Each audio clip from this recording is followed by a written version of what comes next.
Continuando então o nosso estudo do livro Tramas do Destino, de Valdo Franco, pelo espírito de Manuel Filomeno de Miranda. Novos e abençoados rumos. O doutor Armando Passos sabia que atingira a meta almejada ao comentar com o paciente os problemas e angústias que lhe afligiam a família. Percebera a força, o impacto da notícia que passaria a macerá-lo. No entanto, estava ciente de que adiar informações redundaria em tornar mais complexa e difícil a tarefa para o futuro. Na primeira oportunidade em que fora visitar Lisandra, atento à natureza delicada do assunto, deu ciência à senhora Artemis apenas do distúrbio psíquico da jovem, preparando-o para por vindouras complementações, conforme o desdobramento do caso. O generoso médico procurou acalmar a veneranda sofredora, tocado de verdadeira unção evangélica. O sofrimento consegue unir as criaturas que lhe experimentam o impositivo, irmanando-as, dá-lhe uma visão de profundidade em torno da vida e reveste-as de resignação, digna tranquilidade que se converte em vitória pessoal sobre as vicissitudes. A Hanseníase, em Lisandra, sob a cuidadosa terapêutica, dava mostras de estacionamento, com possibilidades de regredir em pouco tempo.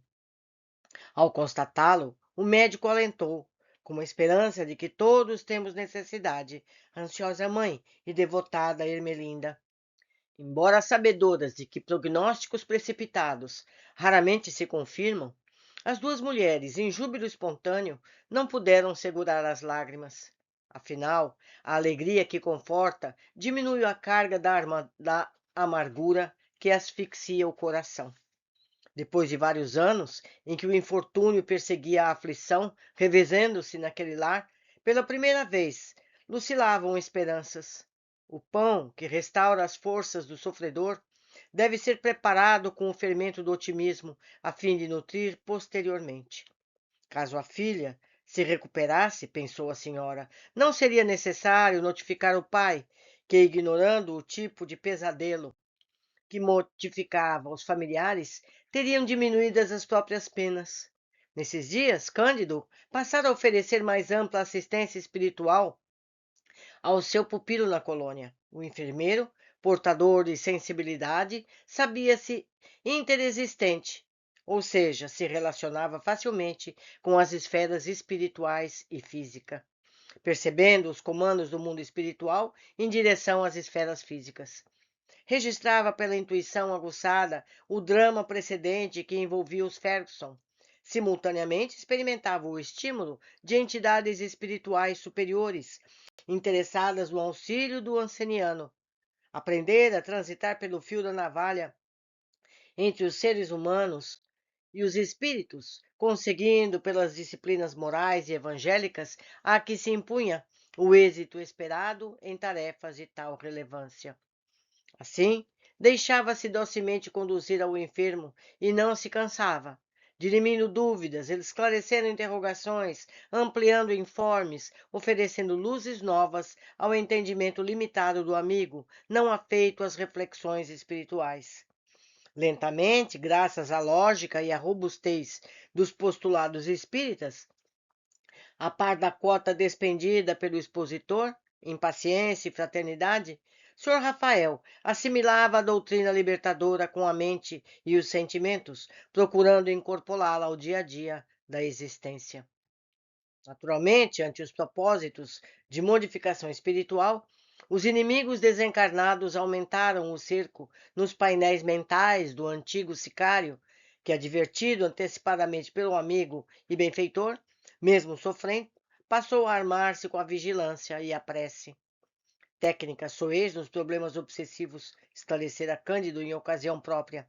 É o uso de artifícios falsos que se servem os perseguidores invisíveis, resguardado pela desencarnação. Quando o seu hospedeiro se volta para os propósitos superiores e se impõe aos princípios evangélicos de renovação, passam a agredir violenta e desapiedadamente as suas vítimas, a fim de fazê-las duvidar do resultado da terapêutica nova, induzindo-as à desistência sob a alegação de piora no estado em que se encontravam. Ao conseguirem desencorajar o candidato, dão-lhe trégua aparente, mascarando a sintomatologia infeliz, fazendo crer na melhora como decorrência do afastamento do compromisso recém-assumido. Quando o invigilante se supõe livre, eis que retornam os agressores mais solertes, vigorosos e pertinazes, dominando inexoravelmente os que lhes padecem a conjuntura perniciosa. Perfeitamente compreensível que tal ocorra, tendo em vista que a melhor forma de escravizar alguém ainda é manietá-lo à ignorância, mantê-lo no obscurantismo no qual se transita sempre com dificuldades crescentes. Faço eu uma observação.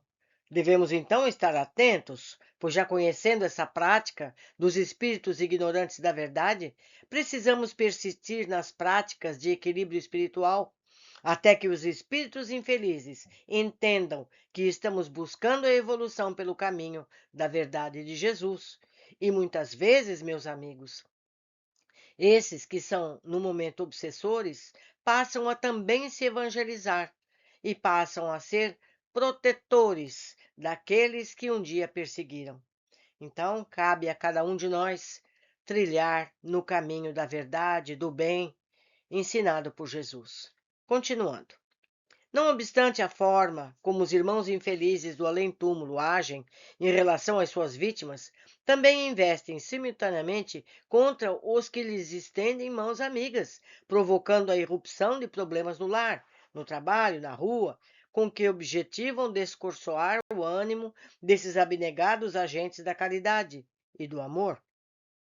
Atiram-lhes petardos mentais com que pretendem penetrar a fortaleza interior, inspiram desânimo, empestam psicosfera, de que se nutrem os lidadores da solidariedade. Utilizam-se de pessoas frívolas, que lhes servem de instrumentos dóceis, despertam sentimentos contraditórios, assulam paixões, tudo fazem por instalar a dúvida, criar áreas de atrito, impondo, quando possível, sucessão de acontecimentos desagradáveis, programam conversações doentias, telecomandam comentários deprimentes, tais como todo aquele que se envolve com a prática do bem somente recebe ingratidão. Vejam que absurdo. Enquanto se trabalha no programa da caridade, as coisas dão para trás. Embora ajudando-se com dedicação, não se recebe ajuda. Os maus progridem e os maus interessados na melhora do progresso dos seus irmãos sofrem incompreensivelmente. Não é, meus amigos? Eu já ouvi todas essas frases. São enganos. O certo é o caminho correto no bem, na solidariedade, porque foi o que Jesus ensinou. Os espíritos ignorantes é que nos fazem desistir do nosso caminho, mas cabe a cada um de nós resistir e trilhar o caminho certo. Jesus não avisou que a porta seria estreita, ou seja, difícil de passar? Então vamos insistir, vamos caminhar sempre no caminho certo. Continuando. Alguns trabalhadores, pouco adestrados ao culto dos deveres de enobrecimento, agasalham essas ideias perturbadoras, deixando-se desanimar ou intoxicando-se pela revolta que delas decorre. Não lhes passa pela mente que todos mantemos vínculos de sombra com a retaguarda e que nos acontece somente o que merecemos ou a nossa insensatez engendra. As provações, em qualquer circunstância, constituem aprendizado valioso e desconto de títulos em débito postos em cobrança no transcurso da oportunidade melhor, com as quais facilmente se libera o ser humano das responsabilidades negativas e inditosas. Sempre bênçãos não podem ser tomadas à conta de punição ou experimentação divina para testar a frágil resistência humana. Além disso, desde que ninguém haja à mercê do acaso, sujeito a ocorrências de dor à sombra sem que as mereça, fácil compreender-se que os credenciados pelo esforço pessoal ao serviço edificante recolhem maior cota de ajuda, conforme o ensino evangélico de que mais recebe aquele que mais dá. Naturalmente, os benfeitores espirituais, interessados na ascensão de seus tutelados, veem e identificam as graves teceduras das redes de que se utilizam os maus não ficando inermes nem deixando a própria sorte, enquanto sabem que toda aflição, bem recebida, produz conquista de relevo para quem aceita de bom grado. Conhecerem que a dor deflui da obra do amor, propicia maior soma de aquisições, impulsionando com facilidade a sublimação dos propósitos e a libertação do passado. A pedra lapidada fulge e o pântano drenado se adorna de flores. Sem embargo, esses abnegados mensageiros alentam os que com eles sintonizam, resguardam-nos do mal, induzem-nos à perseverança no trabalho, na autoiluminação. Sustentando-lhe a fé, promovem encontros circunstanciais edificantes. Conduzem-nos a esferas de luz e a escolas de sabedoria, quando ocorre o desprendimento parcial do sono. Dão informações preciosas, irrigam a mente que se torna fértil de ideias elevadas, produzem euforia interior.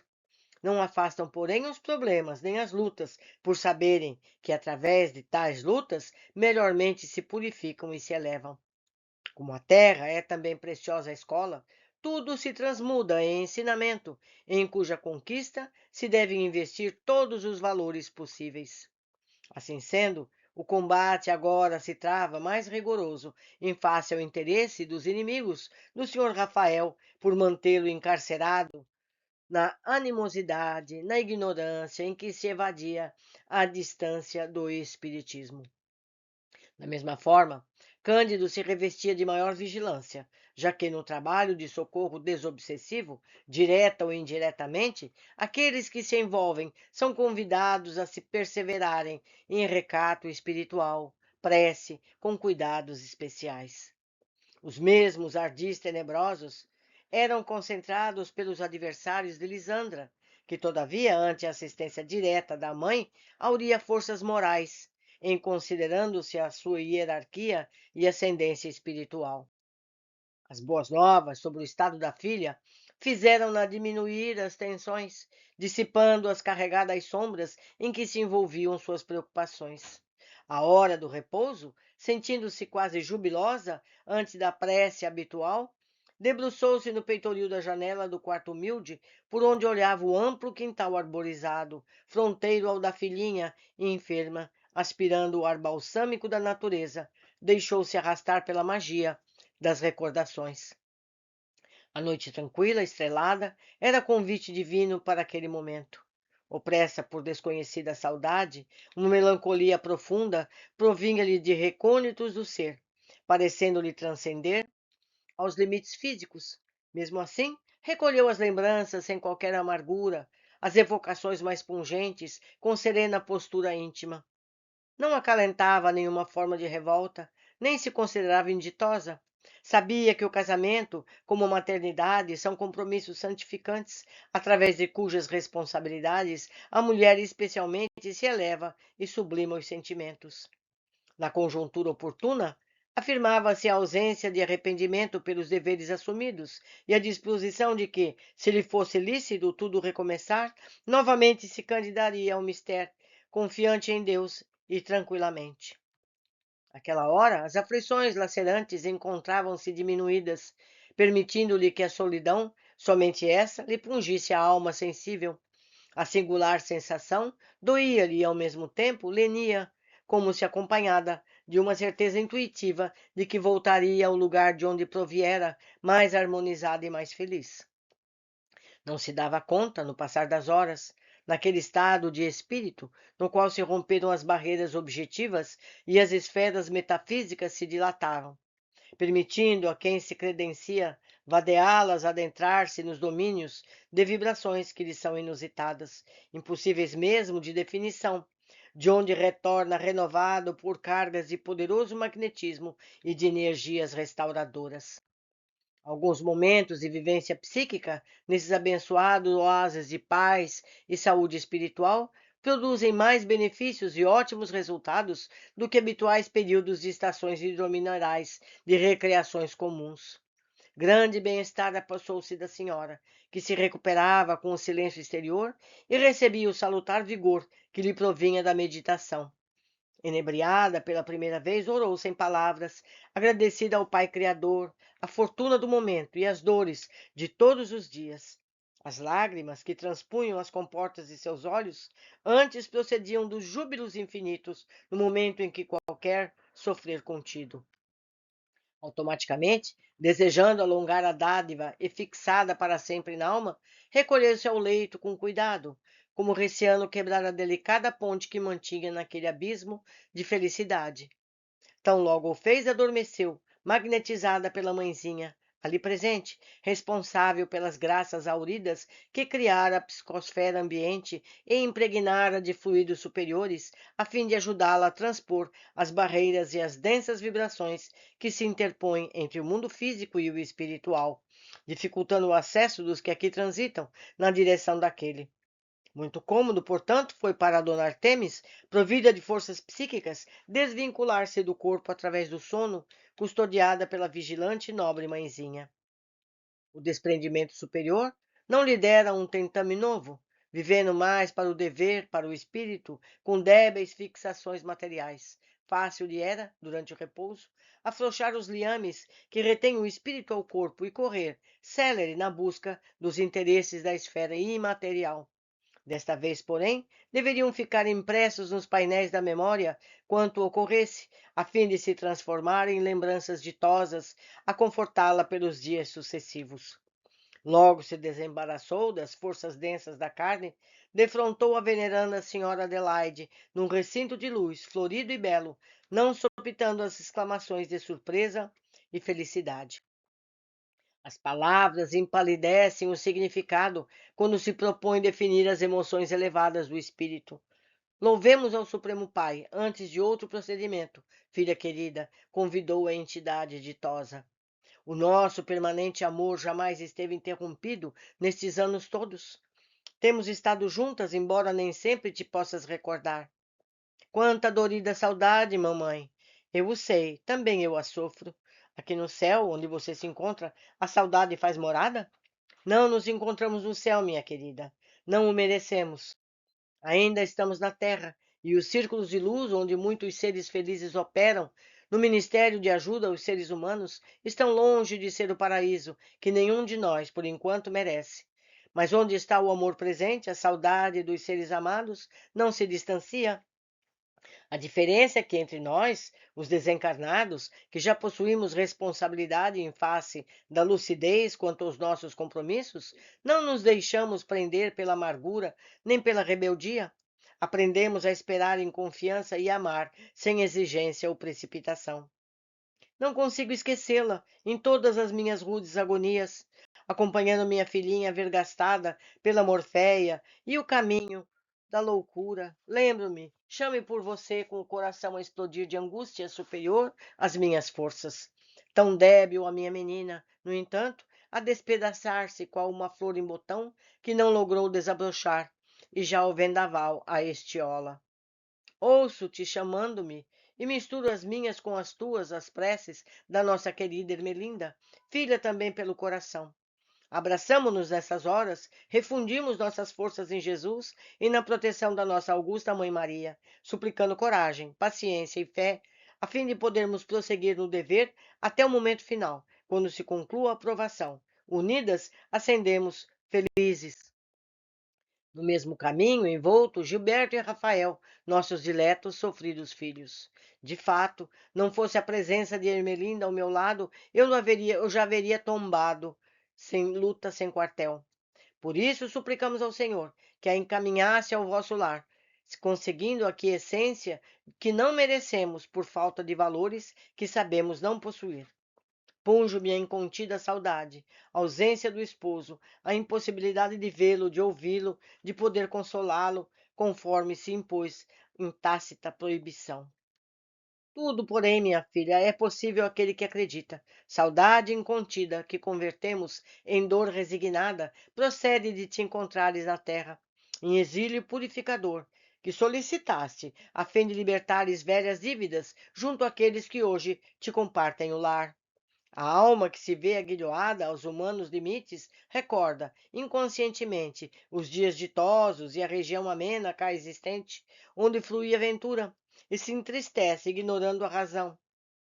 Essa saudade, sem embargo, constitui emulação para que se rompam as grades da gaiola estreita e que se possa voar de volta, quando já não existam amarras nem ligaduras fixando a retaguarda. Esse dia soará em breve para ti, para nós todos, que desejamos perseverar nas disposições redentoras e elevadas. Após uma breve pausa, seu prosseguimento, com o inesquecível tom de voz, vimos, suplicando a Mãe Santíssima e a seu Filho amado, que nos ensejassem esta hora, a fim de conduzir-te ao encontro do nosso Rafael, em face da superior anuência que aqui nos encontramos. Nós vamos continuar esse capítulo no próximo vídeo, porque já está muito longo. Aguardo todos no próximo encontro. Até mais!